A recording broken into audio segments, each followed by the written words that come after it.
வணக்கம் வியூவர்ஸ், இது உங்கள் சினிமாலயம். பயோகிராஃபியில் நாம் இன்றைக்கி பார்க்க போகிறது சௌந்தர்யா. சௌந்தர்யா பார்த்திங்கன்னா தமிழ், தெலுங்கு, மலையாளம், கன்னடம், ஹிந்தின்னு ஆல் லாங்குவேஜஸ்லேயுமே நிறைய மூவிஸ் நடிச்சிருக்காங்க. இவங்க ஒரு திறமையான நடிகை. எல்லாரையும் கவரக்கூடிய அளவுக்கு இருக்கும் இவங்களோட நடிப்பு. அந்த அளவுக்கு அமைதியாகவும் சுறுசுறுப்பாகவும் இருப்பாங்க. இவங்க கர்நாடகா மாநிலம் கோலாரில் 1972 ஜூலை 18ஆம் நாள் பிறந்திருக்காங்க. இவங்களோட ஒரிஜினல் நேம் பார்த்தீங்கன்னா சௌமியா. இவங்களோட அப்பா பேர் KS சத்யநாராயணன், அம்மா பேர் மஞ்சுளா. இவங்க அப்பா ஒரு கதை ஆசிரியராகவும் தயாரிப்பாளராகவும் கன்னட இண்டஸ்ட்ரியில் இருந்திருக்காங்க. இவங்க ஃபஸ்ட்டு டாக்டர் தான் இவங்களுக்கு படிக்கணும்னு ஆசை. இவங்க MBBS ஃபஸ்ட் இயர் ஜாயின் பண்ணிட்டாங்க. ஜாயின் பண்ணி படிச்சுட்டு இருக்கும்போதே இவங்களுக்கு படத்தில் நடிக்கணுன்ற ஆசை வந்ததுனால இவங்க ஃபஸ்ட்டு 1992 கன்னடத்தில் கந்தர்வா அப்படின்ற மூவியும், தெலுங்கில் ரைத்ர பத்ரம் அப்படின்ற மூவியும் நடித்தாங்க. இவங்க கன்னட இண்டஸ்ட்ரீஸில் நிறைய ஸ்டேட் ஃபிலிம் அவார்டும், நந்தி அவார்டும், ஃபிலிம்ஃபேர் அவார்டும் வாங்கியிருக்காங்க. இவங்கள தமிழில் RB உதயகுமார்ன்ற டைரக்டர் தான் பொன்னுமணின்ற மூவியில் 1993 அறிமுகப்படுத்தினாங்க. பொன்னுமணி மூவியில் கார்த்திக்கு பேரா ரொம்ப அருமையாக நடிச்சிருப்பாங்க. தமிழில் நடித்த இரண்டாவது மூவி 1996ஆம் ஆண்டு வெளிவந்த சத்யராஜ் நடிப்பில் சௌந்தர்யா பேரா நடித்த படம் தான் சேனாதிபதி. 1997ஆம் ஆண்டு சுந்தர் சி இயக்கத்தில் ரஜினி கூட பேரா நடித்த படம் தான் அருணாச்சலம். இதில் வேதவல்லின்ற கேரக்டரில் ரொம்பவுமே அருமையாக நடிச்சிருப்பாங்க.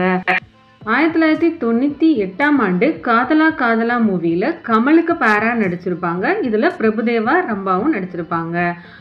1999ஆம் ஆண்டு KS ரவிக்குமார் இயக்கத்தில் ரஜினி நடித்து வெளிவந்த படம் தான் படையப்பா. இதில் ரஜினிக்கு பேரா ரொம்பவும் சாஃப்டான ஒரு கேரக்டரில், நீராம்பரி ரோலுக்கு ஆப்போசிட்டாக ரொம்பவும் அமைதியான ஒரு கேரக்டரில், அனைவருக்கும் விரும்பப்படுற ஒரு ரோலில் சௌந்தர்யா நடிச்சிருப்பாங்க. இந்த படத்தின் மூலியமாக பட்டி தொட்டி எங்குமே அறியப்பட்டாங்க சௌந்தர்யா. 2001ஆம் ஆண்டு விஜயகாந்துக்கு பேரா சௌந்தர்யா நடித்த படம் தான் தவசி. இந்த படமும் பார்த்தீங்கன்னா பிளாக் பஸ்டர் ஹிட்டாக அமைஞ்சிச்சு சௌந்தர்யாவுக்கு. சௌந்தர்யா கேரியர்லேயே அவங்க நடித்த படையப்பா படத்துக்கு அடுத்து ரொம்ப ஹிட்டான படம் தவசி தான். 2002ஆம் ஆண்டு பார்த்திபனுக்கு பேரா இவங்க நடித்த படம் இவன். இந்த மூவியுமே ஒரு நல்ல ஹிட் மூவியாக அமைஞ்சிச்சு சௌந்தர்யாவுக்கு. 2003ஆம் ஆண்டு மீண்டும் விஜயகாந்த் கூட பேரா இணைஞ்சு நடித்த படம் தான் சொக்கத்தங்கம். இதில் ஒரு கிராமத்து பொண்ணாக அவங்களோட நடிப்பு பார்த்திங்கன்னா ரொம்ப அழகாக இருக்கும். இவ்வளோ படங்களையும் நடித்து நிறைய அவார்ட்ஸ்லாம் வாங்கின சௌந்தர்யாவுக்கு அவங்களோட தாய் வழி உறவினரையே திருமணம் செஞ்சு வச்சாங்க. இவங்களோட திருமணம் பார்த்திங்கன்னா 2002 நடைபெற்றது. சௌந்தர்யா 2003க்கு அப்புறம் அதிகமான படங்களில் எதுவுமே நடிக்கலை. அவங்க பாஜக கட்சியில் இணைஞ்சு பாஜகக்காக நிறைய பிரச்சாரங்கள்லாம் ஈடுபட்டு அதற்காக நிறைய இடங்கள் பயணித்து வந்துட்டு இருந்தாங்க.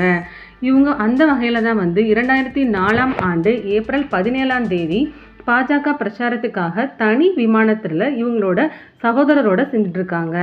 அந்த விமானம் விபத்துக்குள்ளாகி இவங்களும் அவங்க அண்ணனும் அந்த இடத்துல உடல் கருகி இறந்துட்டதா நியூஸ் வந்துச்சு.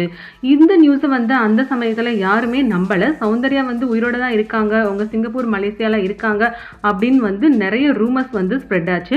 ஆனால் அந்த விமானத்தில் இருந்த கருப்பு பெட்டியை சோதனை செய்யும் போது தான் தெரிஞ்சிச்சு. விமானம் டேக் ஆஃப் ஆகி ஒரு 100 மீட்டர் செல்லும் போதே பறவைகள் அதிகமாக இருந்ததுனால விமானத்துக்கு சரியான சிக்னல் கிடைக்காம அது மீண்டும் பறக்க முடியாம அது வெடிச்சு சிதறி உடல் கருகி விமானத்தில் பயணிச்ச எல்லாருமே இறந்துட்டாங்க. சௌந்தர்யா இறந்தது கன்ஃபார்ம் நியூஸா வெளிவந்துச்சு.